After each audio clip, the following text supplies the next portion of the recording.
ఓం శ్రీ మాత్రే నమః. జై దుర్గా భవాని. నవరాత్రుల్లోని డే 8 సందర్భంగా నేనైతే ఈ మహిమాన్వితమైన వల్లూరమ్మ దేవాలయంని సందర్శించడానికి వచ్చాను.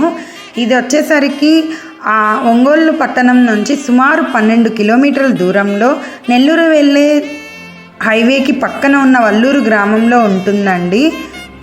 ఈ అమ్మవారు జ్వాలాముఖి అమ్మవారుగా మరియు ఉల్కాముఖి అమ్మవారుగా కూడా పిలుస్తూ ఉంటారు భక్తులు.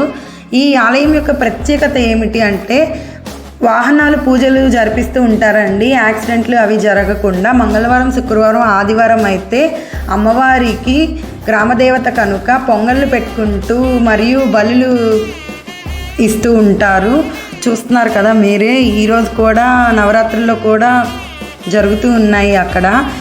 కాబట్టి ఈ నవరాత్రుల్లో ఆ అమ్మ దర్శనము కలిగినందుకు నాకైతే చాలా సంతోషంగా ఉంది. మీ అందరికి కూడా అమ్మవారి ఆశీస్సులు కలగాలని మనస్ఫూర్తిగా కోరుకుంటున్నాను.